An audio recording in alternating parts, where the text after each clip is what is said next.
அனைவருக்கும் வணக்கம். தமிழ் கேஎஸ்ஆர் சேனலில் பல பதிவு பார்த்துட்ருக்கோம். இன்றைக்கி பார்க்கக்கூடிய பதிவு 12ஆம் வகுப்பு பாடப்பகுதியை தொடர்ந்து பார்த்துட்ருக்கோம். இயல் 7 சங்ககால கல்வெட்டு என் நினைவுகளும் என்ற தலைப்பில் அமைந்த துணைப்பாடம். அந்த துணைப்பாடத்துக்குரிய ஒரு மதிப்பெண் வினாக்கள் அது உங்களுக்கு பாடப்பகுதியில் பல உள் தெரிக என்று கொடுத்துருக்கு. இதில் கூடுதல் ஒரு மதிப்பெண் வினாக்கள் தான் இப்போ இந்த பகுதியில் உங்களுக்கு கொடுக்கப்பட்டிருக்கு. 1வது வினா, சங்ககால கல்வெட்டும் என் நினைவுகளும் என்னும் கட்டுரையின் ஆசிரியர். அதில் இருக்கக்கூடிய ஆப்ஷனில் சரியான விடை ஐராவதம் மகாதேவன். அடுத்து 2, பதிற்றுப்பத்தில் இடம்பெற்ற சேர அரசர்களின் பெயர்கள் காணப்படும் கல்வெட்டு. புகழூர் கல்வெட்டு. மாங்குளம் கோயில் கல்வெட்டுக்குரிய மன்னன் பாண்டியன் நெடுஞ்செழியன். 4, எர்லி தமிழ் எபிகிரபி என்னும் நூலின் ஆசிரியர். அதுவும் ஐராவதம் மகாதேவன் என்று சொல்லக்கூடிய பகுதி. அடுத்து இதற்குரிய நெடுவினாக்கள். வினாயன் இதுக்கு 6 மதிப்பெண்கள். அதில் துணைப்பாடு கற்றையை தொகுத்து எழுதுக என்று சொல்லக்கூடிய பகுதியிலையும் உங்களுக்கு வினா கேட்கலாம்.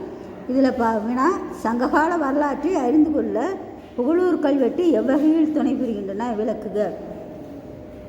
1, சமகாலத்தை அறிய இலக்கியங்கள் மட்டுமே துணை புரியும் என்றிருந்த நிலையில் கல்வெட்டுக்களும் துணையாக இருக்கின்றன என்று சொல்லக்கூடிய பகுதி. உங்களுக்கு ஒரு 6 கருத்துக்கள் மட்டும்தான் கொடுத்துருக்கேன். அந்த கருத்துக்கள் மிக எளிமையான தொடராக இருக்கின்றது. இதற்குரிய படங்களும் உங்களுக்கு இதோடு இணைத்து கொடுத்துருக்கேன். அந்த படங்களை பார்த்தால் உங்களுக்கு இன்னும் தெளிவாக புரியும். இதில் கொடுக்கப்பட்ட பகுதிகள் அனைத்தும் மிக இன்றியமையாத வினாக்கள். மெல்ல கற்கும் மாணவர்களுக்கு பயன்படக்கூடியது. தெளிவாக படித்து பயனடையுங்கள். அடுத்தது உங்களுக்கு இயல் 8 செயல் பகுதி இரட்சண்ய யாத்திரிகம் என்று சொல்லக்கூடிய செயல் பகுதி. அதற்குரிய படவுள் தெரிய ஒரு மதிப்பெண் வினா. இதில் பாடப்பகுதியில் கொஞ்சம் கொடுத்துருக்கும். இது ஒரு மதிப்பெண் வினா உங்களுக்கு கொடுக்கப்பட்டிருக்கு. கூடுதல் ஒரு மதிப்பெண் வினா. பில்கிரிம்ஸ் ப்ரோக்ரஸ் என்னும் ஆங்கில நூலை எழுதியவர் ஜான் பன்யன் என்று சொல்லக்கூடியவர். அடுத்தது பில்கிரிம்ஸ் ப்ரோக்ரஸ் என்னும் ஆங்கில நூலை தழுவி எழுதப்பட்ட நூல் இரட்சண்ய யாத்திரிகம். இரட்சண்ய யாத்திரிகத்தை இயற்றியவர் H.A. கிருஷ்ணனார். இரட்சண்ய யாத்திரிகத்தில் உள்ள பருவங்களின் எண்ணிக்கை 5. கிறித்துவ கம்பர் என்று போற்றப்படுவர் H.A. கிருஷ்ணனார். இதுக்குரிய குறுவினாக்கள்.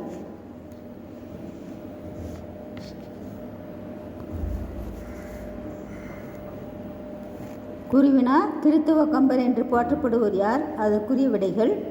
அடுத்தது இறைமகனாரின் இந்நிலை கண்டு மக்கள் எவ்விதம் புலம்பினர் என்று சொல்லக்கூடிய பகுதி.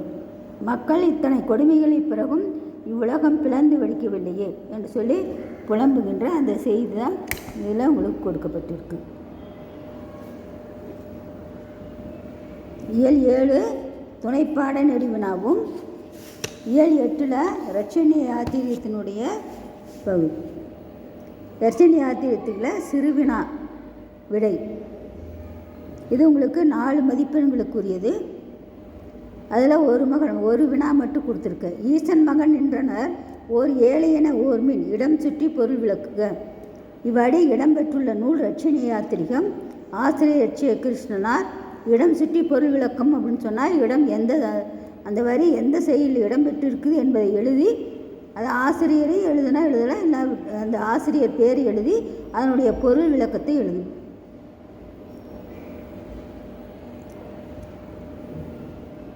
அடுத்தது இந்த செயலுக்குரிய நெடுவினா 6 மதிப்பெண் வினா. H.A. கிருஷ்ணனார் கிறித்துவ கம்பரே என்பதை நும் பாடப்பகுதி நிறுவுக என்று சொல்லக்கூடிய பகுதி. இதில் உங்களுக்கு ஒரு 7 கருத்துக்கள் தான் கொடுத்துருக்கு. கிறித்துவ கம்பர் என்று அழைக்கப்படுகின்றன. என்ன காரணத்துக்காக அவர் அவ்வாறு அழைக்கப்படுகின்றார் என்று சொல்லக்கூடிய பகுதி. கம்பர் என்ன செஞ்சார்னா, திருத்தக்க தேவரை பின்பற்றி விருத்தப்பாவில் ராமாயணம் பாடினார். இவ்வகையில் H.A. கிருஷ்ணனார் கம்பரை அடியொற்றி விருத்தப்பாக்கள் வாயிலாக இயேசு பிரானின் வாழ்க்கை வரலாறு காவியமாக்கினார். அடுத்து கம்பர் போன்றே இரட்சண்ய யாத்திரிகத்தை பெருங்காப்பியமாய் இயற்றியவர். அதில் இருக்கின்ற கருத்துக்களை பாருங்கள். சில உங்கள் கைடில் பார்த்தீங்கன்னா என்ன கொடுத்துருப்பாங்க அப்படின்னு சொன்னால், அதாவது கெச்சிய கிருஷ்ணனுடைய வரலாறு கொடுத்துருப்பாங்க. இது வரலாறு இல்லை, வரலாறுக்கும் இதுக்கும் சம்பந்தமே இல்லை. ஏன் அவரை கிறித்துவ கம்பர் என்று சொல்கிறாங்க என்று சொல்லக்கூடிய பகுதிக்குரிய விடை இதுதான் சரியான விடை.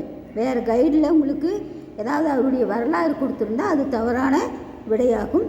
அதை மாற்றி இதை படித்து தெளிவுபடுத்திக் கொள்ளுங்கள். இதற்குரிய படங்கள் உங்களுக்கு இதோடு 12ஆம் வகுப்பு இயல் 7 துணைப்பாடல் பகுதி புகழூர் கல்வெட்டு என்று சொல்லக்கூடிய நெடுவினா பகுதி பார்த்துட்டு இருக்கோம். அதுக்கு 8வது இயலுடைய செயல்பகுதி. நன்றி, வணக்கம்.